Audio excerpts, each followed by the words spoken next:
This is Democracy Now!, democracynow.org, the War and Peace Report. I'm Amy Goodman with Juan Gonzalez as we turn now to look at the Dominican Republic and the plight of sugar plantation workers, including many Haitian migrants who live under dire conditions.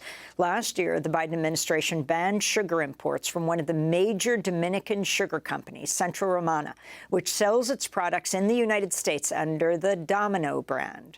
At the time, the U.S. government said it had uncovered, quote, indicators of forced labor. One U.S. official decried the company's practices as, quote, inhumane. Many Haitian migrants work 12 to 14 hours for less than $2 a day while living in communities known as bateyes, some of which do not have running water or electricity. Well, the Puerto Rican environmental group, Casa Pueblo, has been attempting to improve living conditions in the bateyes by installing solar panels in some of the communities. Democracy Now! Correspondent Juan Carlos Dávila recently traveled to the Dominican Republic to talk with local residents living in the communities as the solar panels were being installed. These are some of their voices. Mi nombre es Epifania Saint-Charles. Soy dominicana de ascendencia haitiana. My name is Epifania Saint-Charles. I am Dominican of Haitian descent. I am the coordinator of the Reconocido movement here in the region of Ceibo. In the past years, these two governments had a labor agreement with the neighboring country of Haiti. The labor accords that they created brought seasonal farm workers and the cane cutters to the Dominican Republic to work as cutters and harvesters of sugar cane. The state realized that the cheap labor of Haitian seasonal workers was beneficial to the Dominican economy.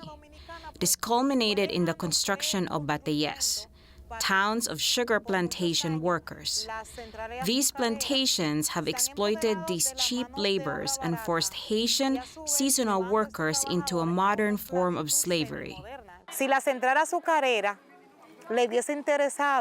If the sugar plantation cared about the life expectancy and dignity of workers, they would push to improve the workers' quality of life. The workers who live inside bateyes are the raw material of the company. As you can see, people in this bateyes have lived for more than 100 years without electricity. We're in the 21st century. This has made an already discriminated population even more vulnerable. Casa Pueblo, Casa Pueblo visited to strategize on how to implement solar energy for the bateyes here in the Dominican Republic, mostly in the east. The panels were also installed in the areas of Batey 50 and Batey Brador. The local government is not interested in improving people's quality of life. They're not interested in helping this population have access to education or to have a better life so the government can keep exploiting them. The company has profited from the cane cutters and seasonal farm workers who have lent their hands, strength, and sweat to work the sugarcane fields. Today, we're working to change this reality without the help of politicians. We're implementing a sustainable, energetic model and establishing a new example of how bateyes should be in the Dominican Republic. My name is Johnny René. I am part of the Reconocido movement. My parents are Haitians. They migrated from Haiti. They are sugarcane cutters. They are sent to remote areas of the Dominican Republic to work. Every person here works directly with the Central Romana. They face extremely dangerous working conditions. They pay pensions that they later don't receive. They're forced to work even though they're sick, including people in their 60s and 70s. They have to keep cutting sugarcane because they don't get their pensions, although they have paid for them. They don't have the right to good health care. They don't have access to public health services. Dominicans don't welcome Haitians. They even kick them out of hospitals.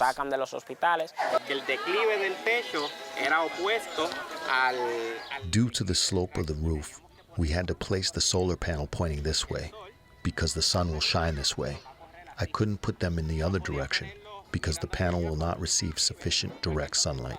Bueno, mi nombre es Franklin Dinol, soy de la comunidad de la Higuera. My name is Franklin Dinol. I'm from the Higuera community, which belongs to the Santa Lucia district. I'm a social activist and human rights defender. I am part of a Reconocido movement, a movement of Dominicans of Haitian descent.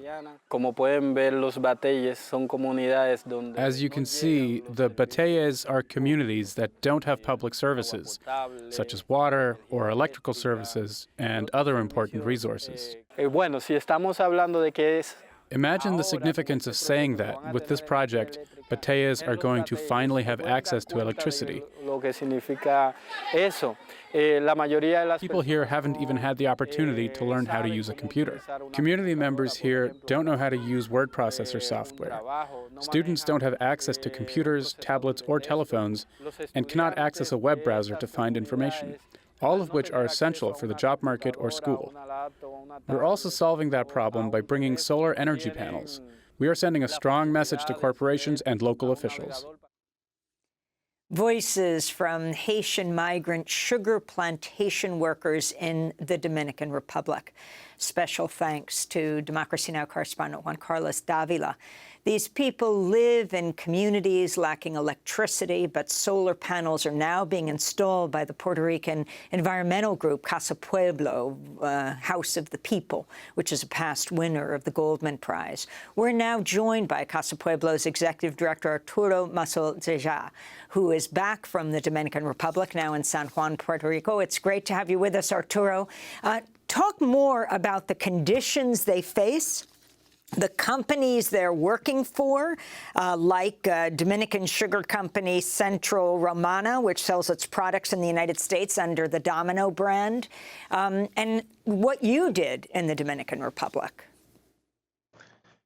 Well, this is an incredible situation. It's hard to believe that people are living under these circumstances, especially legal migrants that were brought to the Dominican Republic to work on the formal economy. They are producing in a very lucrative corporation sugar for the country and for exportation. Yet these people are working on the forced conditions by design. When you get paid only $4 or less per ton of sugarcane cut, you're forced to work for longer times. You're forced to bring your family members to help improve your survival income. And yet they don't have minimal conditions for living standards. No running water, no electricity, and this is heartbreaking to see this happening. In addition, they don't recognize their legal status, not documents, and they cannot migrate, they cannot move forward and improve their quality of life. What we decided to do was to engage. Charity is not enough. Charity perpetuates reality. We decided to take action in solidarity with the bateyes and with Epifania St. Charles, and we went there to install 2 units in 2 separate bateyes to install a freezer for their food. Now they can produce ice to preserve some of their meats and improve their diet. There's a new cultural center. They have a TV station, a small kind of cinema for entertainment for the community, lighting. Now they can recharge their equipment and improve to show that reality can be transformed right away, immediately. It's very easy, and the right of energy has to be for everyone, especially in the Caribbean, in which climate adaptation is extremely important. And Arturo, could you talk somewhat about the role of the government of the Dominican Republic in terms of protecting migrant workers or not protecting them? Clearly, Central Romana it's not only a major sugar producer, but it's also the site of one of the most expensive resorts in the Caribbean, where tourists from Europe and the United States come there to a 5-star resort. They have the political and the economical power to influence the government. And the government, sometimes they said they're going to be protecting the rights of this population, and yet they have the immigration police abusing and creating a sense of fear within everyone in Dominican Republic, especially if you're from Haiti. They're basically hunting people in that country, not from Venezuela, not from other places, black people that they believe they don't have documents, and they are thrown into Haiti back. So the government is not doing their part. They're not fulfilling their responsibility. They're doing the opposite, contributing to this human violation crisis. The discrimination is not just discrimination, Juan. We're talking about extreme conditions of discrimination to this population, and something needs to be done. We saw the embargo taking place last year from the U.S., from sugar being brought from Dominican Republic, and it's symbolic. It's not happening. It's not doing anything. The market has been rearranged. Now the Central Romana is taking care of the domestic demand for sugar, and the other corporations are sending sugar to the U.S. like on normal days.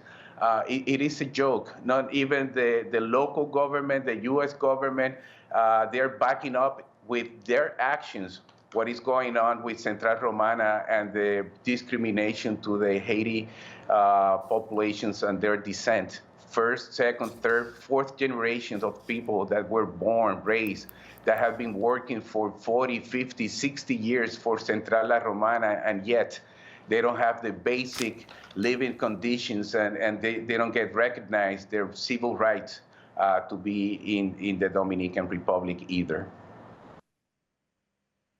And finally, Arturo, if you can just comment, we just have 30 seconds, on having this access to sustainable power, not relying on the local government, and the privatization of power. Well, I think that the alternatives are out there, but it seems like the government and the corporation wants to keep them without power. It's a means of control. We are concerned about the security of Epifania St. Charles and the people from Reconocidos, and also from the people from the community that participated actually in the installation of these solar panels. So we want to hold accountable the government and the corporation for the safety of all of them. We have to change this reality, and the alternatives are accessible.